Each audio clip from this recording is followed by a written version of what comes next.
Stacey, it is good to see you and have you on the show. Maybe just to quickly begin, Stacey, for the viewers watching here at home, can you tell us a little bit about your company? I know you've been around a long time, Stacey, so a little bit about the history and what you all offer the model train fan.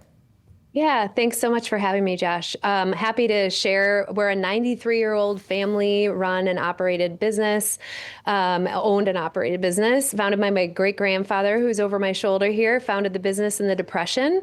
And so it's a true entrepreneurial story. Started his business taking something that he loved and turned it into a business. And then 4 generations later, here we are. So we produce and distribute model railroad equipment, essentially helping people to make miniature worlds.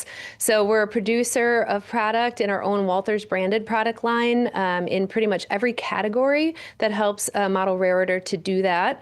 We also distribute 175 lines of other people's product. So that includes Lionel and Atlas and a bunch of other products.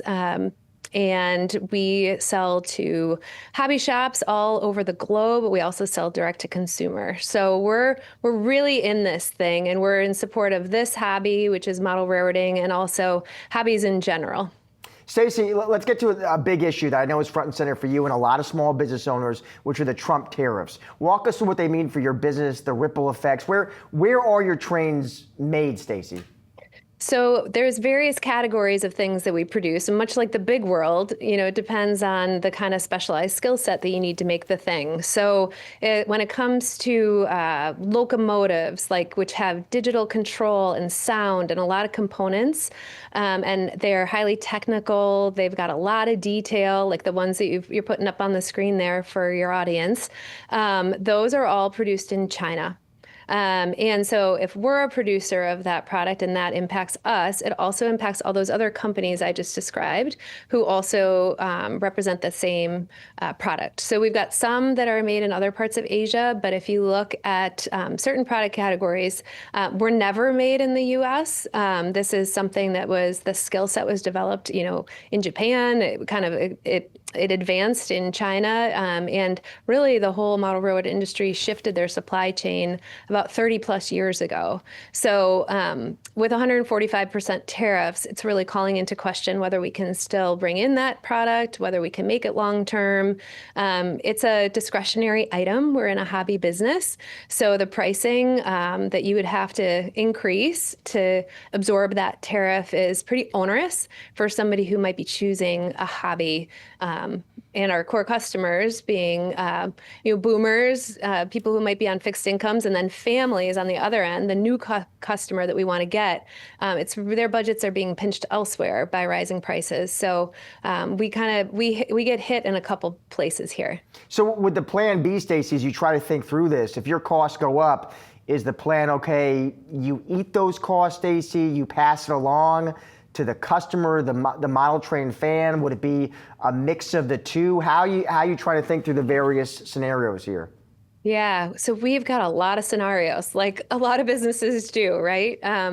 And so it's a little bit of both. Obviously, we have to protect our business in the short term and in the long term, but our customers are, the way that our bills get paid around here. So we have to protect them too. But at 145, there's absolutely no way you can absorb that. There's just no way you can do it. So you have to pass along a price increase.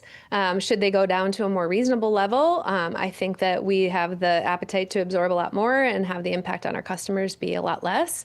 But this is a decision, even right now, about whether we continue production or not on certain products that we had scheduled for the back part of the year. So there's a lot to discern. So in some cases, our customers will be impacted because they just won't be able to get the product that we originally would have been supplying them. The bottom line for the president, Stacey, and you've heard him say this, right? He wants more stuff made here in the U.S. Is that financially tenable for you and your industry? I mean, the short answer is no. But at the same time, we are not unwilling to explore that. But time is not on the other side of many companies who are a lot bigger than us.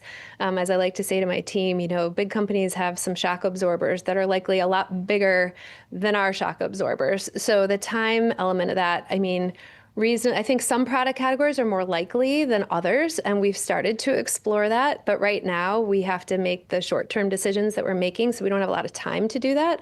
But we're not opposed to it. And but the locomotive category, that one, since it was never done here, that product literally was never produced here. That concept's like maybe a 10-year in the future, lots of money, money that I don't have if it's held up in, shipments that I can't necessarily sell. That's a really tricky part. And what we'd like to say is our hobby, and I'm representing not just the model railroad industry, but also a broader hobby coalition. And we're really just asking for an exclusion because we understand the administration is trying to accomplish some objectives, but we do not make a material impact on the trade deficit, and we are not a matter of national security. So we're really hoping that there might be an opportunity to stand up an exclusion process, much like the last one, which we were excluded. Our category is excluded from the last 301 tariff. Stacey, it was so good to have you on the show today. Thank you so much for joining us and your time. Appreciate it. Yeah, thanks for your interest in our story.